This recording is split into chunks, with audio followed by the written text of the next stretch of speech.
Boa tarde, caríssimos telespectadores, e é desta forma que damos início a mais uma edição do nosso programa Diário Desportivo.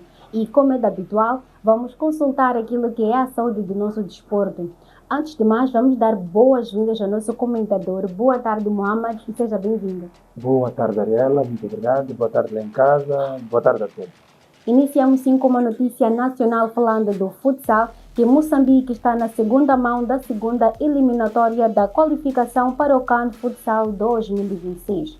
O jogo será neste domingo, dia 8 de fevereiro, pelas 16h30, no pavilhão da Liga Desportiva de Maputo. E nós, como a Mais Desporto TV, vamos transmitir em direto para que tu, caríssimo telespectador, esteja a acompanhar em primeira mão.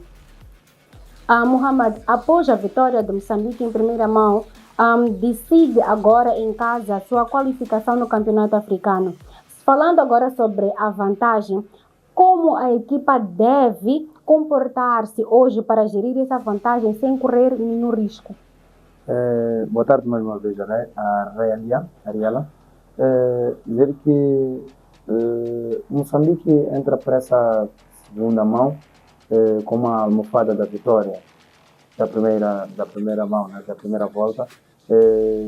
O que passa neste jogo, o que Moçambique tem que fazer é tentar criar um equilíbrio.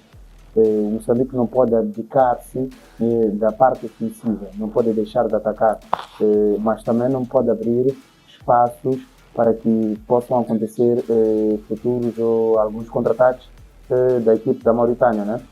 O Moçambique não pode baixar muita guarda, mas também não pode se abrir, porque temos a máxima certeza, existe certeza que a Mauritânia vai entrar com tudo, vai pressionar, vai empurrar Moçambique. Então, como se diz, a maior defesa é o ataque. Então, Moçambique não pode abdicar dessa parte ofensiva, mas também deve tomar atenção na sua retaguarda, deve tomar atenção nas transições de contra-ataque da equipe adversária. Então, não passa mais por isso, muita concentração, tentar criar equilíbrio entre os setores ofensivos e defensivos, e só talvez aí Moçambique pode conseguir dominar o jogo e sair mesmo com a qualificação. Olhando para o fator casa, qual é o peso da torcida no pavilhão da Liga Desportiva para carimbar a vaga no CAN 2026? Para começar, dizer que foi um campo, ao meu ver, muito bem escolhido, muito boa localização. É o campo que se tem mesmo usado para muitos jogos de campeonato interno de futsal, e é um campo que quando ou sempre que foi chamado para jogos de alta responsabilidade, os adeptos, os moçambicanos souberam cumprir com o seu dever de estar lá para apoiar a seleção ou as suas equipes. Dizer que o campo será transformado assim que é um autêntico caldeirão. Os adeptos, né, serão o sexto jogador que irão pressionar a equipe da Mauritânia, irão puxar pela equipe de Moçambique e irão fazer praticamente o seu papel. Mas nisso tudo, só chamar a atenção para aquilo que são os níveis emocionais dos nossos jogadores, porque há jogadores que não conseguem se conter com aquela imensa multidão, há jogadores que só acabam perdendo a cabeça, acabam ficando nervosos, há outros até que acabam saindo do jogo jogando mais para os adeptos do que para o próprio jogo e para a própria equipe. Então, dizer que este será um fator que o treinador Nadir terá que ter uma grande conversa, terá que chamar a atenção a cada jogador. Parece sexto jogador, né? Que os jogadores não podem se deixar levar com os adeptos, né? Que estarão lá em grande número para apoiar a seleção. E sobre o adversário, o que podemos esperar de Mauritânia hoje, sendo que eles precisam reverter o resultado negativo que obtiveram? De certeza, uma Mauritânia muito ofensiva, com muita pressão. A Mauritânia irá tentar assumir o jogo logo de primeira, para que não possa deixar Moçambique tomar conta do jogo, e com o favoritismo que Moçambique já carrega não só pela vitória que traz consigo da primeira mão, mas também pelo público, pelo fator casa que tanto conta. Então, a Mauritânia vai tentar assumir o jogo logo de primeira, acredito eu, muita pressão, irá entrar muito forte, irá tentar praticamente surpreender Moçambique. E sobre o elenco, quais são os jogadores chaves de Moçambique que podem decidir a partida nesta tarde?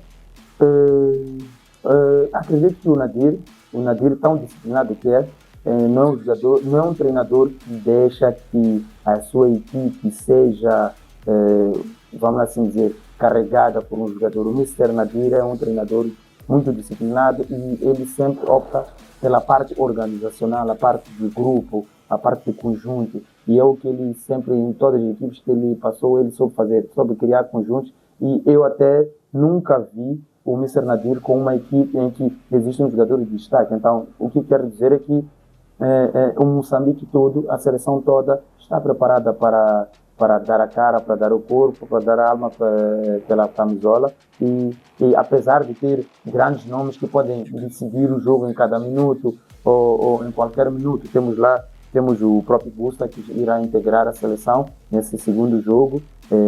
Infelizmente não pôde viajar com a seleção na primeira volta, mas nessa segunda ele está lá. O Abílio também, que é um grande organizador de jogo e de certeza que é um também que poderá virar o jogo, poderá organizar, tomar conta do jogo a qualquer momento. Temos o Capitão Zira, temos o Super Dani, temos o Gelson.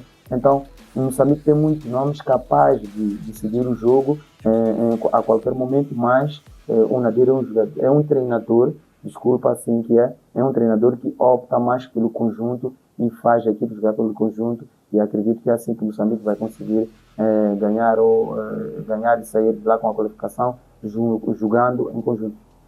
Falando agora da notícia a nível internacional, concretamente do Real Madrid, do método de Pintos e as máscaras. O preparador físico António Pintos submeteu o elenco a testes de alta intensidade usando máscaras de oxigênio Cosmet V5. O objetivo é coletar dados precisos sobre a resistência de cada atleta para personalizar os treinos e evitar lesões na fase crítica da temporada. Mohamed, como avalia essa análise individualizada de reduzir aquilo que é o índice de lesões musculares em um calendário tão apertado como este?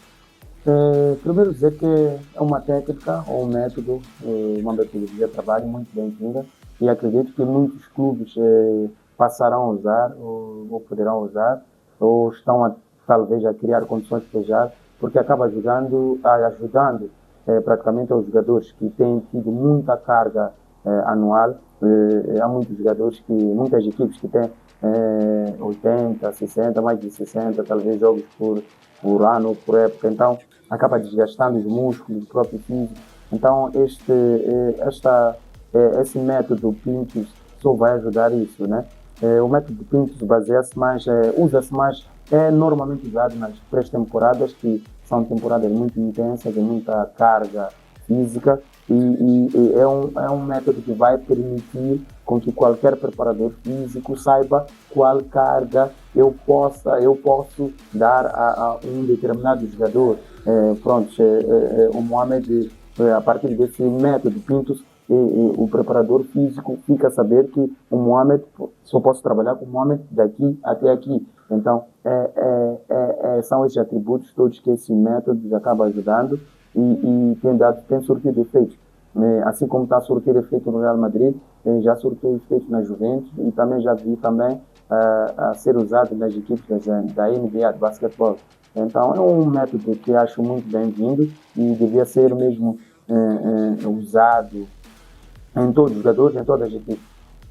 O efeito Pintos é o que diferencia o Real Madrid fisicamente dos seus rivais nos minutos finais das partidas? Claramente que sim. Como disse, é um método que tem dado muito efeito positivo. Normalmente o Real Madrid temos habituado a correr até 8 minutos. Quando as equipes pensam que prontos, estamos num momento em que todas as equipes já não têm pernas, surge o Real Madrid ainda a correr como se estivesse a iniciar o jogo. Então é o que esse método permite fazer, permite criar condições, permite concentrar forças até o último minuto ou se calhar até os demais minutos de compensação. Os jogadores reclamam de esforço, mas os resultados aparecem em campo. Acha que o sacrifício vale o rendimento? Acredito que sim. O sacrifício acaba valendo o rendimento porque traz resultados positivos. E esse é o preço por tudo aquilo que eles ganham, por tudo aquilo que eles têm oferido. Então, é preciso fazer sacrifício para todo ganho que existe ou que queremos. Então, acho que é justo. Sim. Falando agora do Al Hilal, Karim Benzema estreia de sonho no Al Hilal. Benzema estreou pelo Al Hilal uma exibição de gala, 3 golos e uma assistência na vitória por 6-0 contra o Al Okaduk. O destaque foi um golo de calcanhar que encantou os adeptos. Mohamed Benzema parece ter recuperado a alegria de jogar, ou a mudança do clube e da liga foi o que ele estava a precisar neste momento? Ariela, eu não diria exatamente que recuperou a vontade de jogar, porque o motivo da sua saída não foi basicamente por descontentamento ou falta de alguma alegria.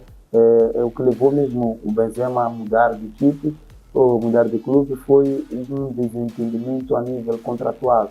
O que tenho como conhecimento foi isso, que o Benzema foi chamado à mesa de renovação de contrato, mas infelizmente o contrato que lhe ofereceram, ele achou uma autêntica falta de respeito. O contrato consistia ou dizia que ele devia jogar os últimos meses com um salário não fixo e que apenas pudesse depender dos valores ganhos em seu direito de imagem. Então, o Benzema achou, no meu ver, com razão, e por aquilo que ele é, por aquilo que ele já fez, pela pessoa, pelo jogador que ele é, pelo jogador que ele foi e tem sido, e que foi na última equipe, na antiga equipe, a equipe tinha que ter mais respeito, tinha que ter mais consideração, e não é um jogador como o Benzema que devia ter sido apresentado esse tipo de contrato. Acredito até que nenhum jogador a nível profissional alto, de mais alto nível, iria aceitar esse tipo de contrato. Então, foi o motivo que levou o Benzema a sair da equipe. E com esse entrosamento imediato, o Al Hilal torna-se o favorito absoluto dos títulos na Ásia? Claramente que sim. O Al Hilal continua a concentrar grandes jogadores, grandes nomes, com a chegada de Benzema. A linha de ataque do Al Hilal fica mais forte. Tem um Benzema, tem agora tem um Benzema que veio reforçar já que estava o Darwin Núñez. Então é uma equipe que acaba ficando totalmente virada com ataque, com 2 jogadores que já passaram para a Europa e que fizeram grandes histórias, grandes números. Então de certeza que acaba ficando uma equipe muito mais que preparado. E como a presença de um jogador desse calibre influencia o crescimento de jogadores locais na equipa? Para qualquer jovem, para qualquer nativo, ter um jogador como o Benzema ou um outro jogador de renome é um grande prestígio, um grande privilégio, porque acabam trazendo muito ensinamento, muita experiência. Eles vão adquirir muita coisa desses jogadores, vão poder sugar muito dos jogadores que já estiveram em campeonatos ou em grandes campeonatos. É esse o objetivo mesmo de todo dirigente das Arábias. Eles têm colhido jogadores de renome, os grandes nomes para os seus campeonatos, com o motivo de, não além de fortificar a sua liga, mas também para passar algum ensinamento aos nativos. E isso é muito importante, desculpa, isso acaba sendo importante porque até um dado momento estão eles a passar um legado, uma aprendizagem. Vamos ver que daqui a 10, 15 anos já não seja necessário exatamente ter aqueles todos os jogadores nesses campeonatos, porque eles já terão aprendido o suficiente para que possam ser eles mesmos a passar esse legado para os outros nativos. Falando agora do Manchester City, do futuro do Pep Guardiola. Apesar do contrato até 2027, crescem os rumores de que Pep Guardiola pode antecipar a sua saída do Manchester e a diretoria já começa a observar nomes como Xabi Alonso e Cesc Fábricas para uma possível sucessão. Mohamed, a saída do Checo, diretor desportivo, pode ser o gatilho final para a despedida do Guardiola? Creio que não. Mesmo apesar da grande amizade, do grande complô, da grande dupla que o diretor e o Guardiola eram, e havia muita química. O diretor desportivo era responsável pela captura de novos jogadores, e quando isso acontece, há uma sintonia entre o diretor desportivo que procura e contrata e o treinador que pede, e num momento esse diretor acaba trazendo exatamente aquilo que o treinador pediu. É exatamente isso que toda equipe gostaria de ter, uma boa dupla de trabalho. Então, mas mesmo assim, não é esse o motivo da saída ou da prematura saída do Guardiola. O Guardiola já havia se iniciado já há algum tempo, e depois de 9, 10 anos, e haverá de tirar umas férias assim muito prolongadas, não seria um abandono definitivo, mas é um tempo para que ele possa cuidar de si, para que possa cuidar da sua vida, para que possa refrescar as ideias e de certeza voltar com novas ideias, voltar com novos estudos, novas metodologias e talvez pegar um novo projeto. O Manchester City corre o risco de sofrer uma queda de rendimento pós-Pep, tal como aconteceu com o United após Alex? Claramente sim. Corre como não. Digo que corre porque já temos exemplos de muitas equipes, muitos clubes, mesmo na Inglaterra, que mantiveram seus treinadores por muito tempo e depois, com a saída deles, viram as suas equipes afundarem. Né? Temos exemplo do Manchester, vamos assim dizer, temos exemplo do Liverpool também, mas pode talvez por outro caminho ver que isso não possa vir a acontecer, né? Digo porque se, por exemplo, forem a contratar um treinador com a mesma linhagem, o mesmo fio de pensamento, a mesma criação que o Guardiola, isso pode servir de algum catalisador, de alguma alavanca, né? Porque vamos dar, o treinador chega lá e encontra uma equipe já montada pelo Guardiola, ele se souber usar isso a seu favor, se souber continuar com aquilo que o Guardiola já estava a fazer, ele pode vir a se dar muito bem. Então, pode e também pode que não, né? Entre os nomes mencionados ou citados acima, quem teria o perfil mais próximo para manter a filosofia do jogo do City? Eu, se possível, optaria por ninguém. Estamos a tratar de treinadores praticamente são do mesmo país, todos eles são espanhóis, e se formos a ver, o Fábricas já foi jogador do Guardiola, e o Guardiola o que ensinou o Fábricas foi nada mais, nada menos que algo que um outro treinador espanhol despejou para eles. Então, nós estamos a falar de 3 espanhóis com o mesmo fio de jogo, com a mesma mentalidade, com o mesmo ensinamento. Todos eles acabam sendo mesmo a farinha do mesmo saco. São todos espanhóis, todos já serviram a seleção espanhola e foram formados por um grande treinador. Tem o Del Bosque, se não me engano, e também o Cruyff, que foi um mentor disso tudo, o mentor do estilo do jogo que hoje o Guardiola usa, que hoje o Fábricas usa.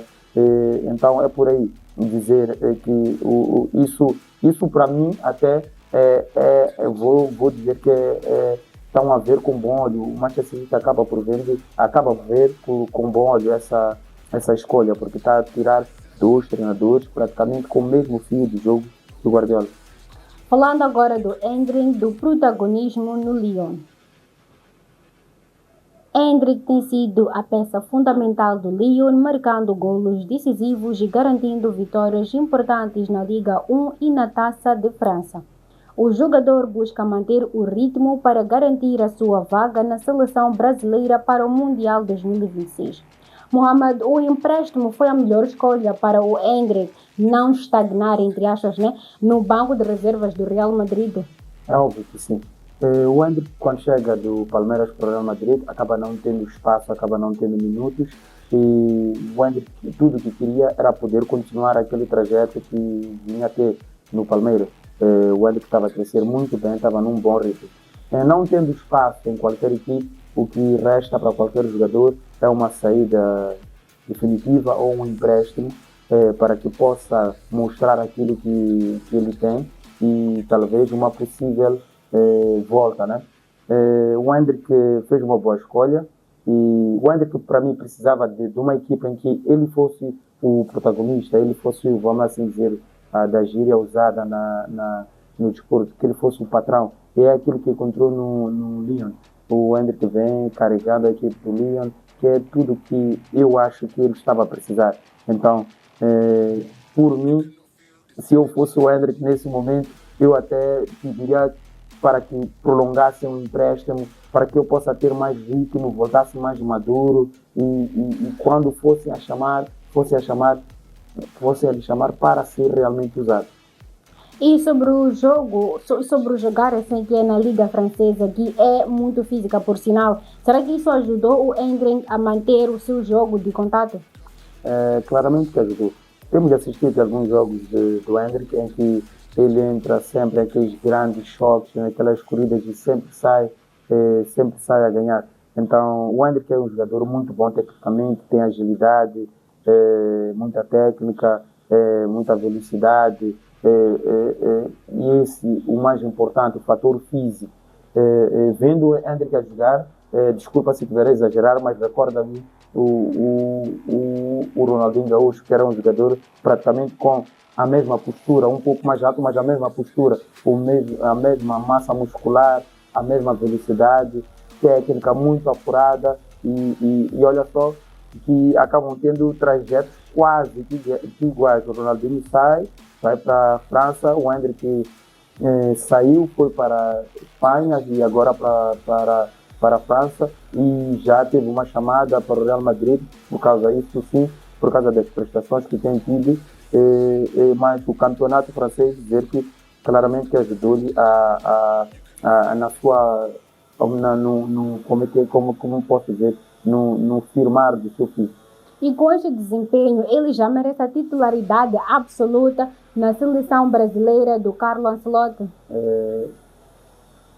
Pronto, Charela, aí é que entramos para uma pergunta difícil, porque o Brasil, como todos sabemos, é como a equipe que mais forma jogadores e mais espalha jogadores no mundo. Acredito eu que não existe continente nem país que não tenha jogador brasileiro neste momento. Ultimamente, nesses últimos 10, 5 anos, o Brasil tem tentado a fazer voltar aquele domínio que os jogadores brasileiros tiveram nas grandes equipes e, ao meu ver, estão a conseguir fazer. Toda a grande equipe está metida a um brasileiro e é tido como jogador alto. Então, neste momento, o Brasil tem muitos jogadores que estão em grande momento de forma. Só para ver, na seleção brasileira, temos o Vinícius, o Rodrigo, temos o Pedro, temos o Rafinha. Então, eu acho que o treinador Ancelotti terá muita mesmo dor de cabeça para que possa fazer primeiro uma convocatória final e depois um 11 inicial. Então, o Endrick pode sim estar a ter bons momentos, mas existem outros jogadores que já vêm há muito tempo já naquela corrida, naquela velocidade. Então, o Endrick sim, posso dizer que pode vir a ter um lugar na convocatória, mas dizer que pode, neste momento, ser titular é muito prematuro dizer isso. Infelizmente, estamos na reta final do nosso programa. Mohamed, últimas considerações. Agradecer pela presença aqui e, como habitual, mandar os meus cumprimentos para a turma da Ciência do Desporto, do ICID, Faculdade do M, e prometer voltar cá mais vezes. Certamente que sim. E é desta forma, caríssimos telespectadores, que colocamos um ponto final a mais uma edição do programa Diário Desportivo e voltaremos amanhã com mais atualizações e muito debate. Até lá!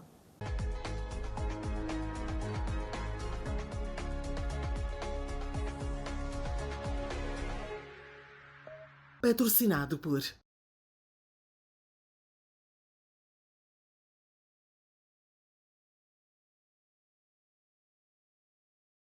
Apoio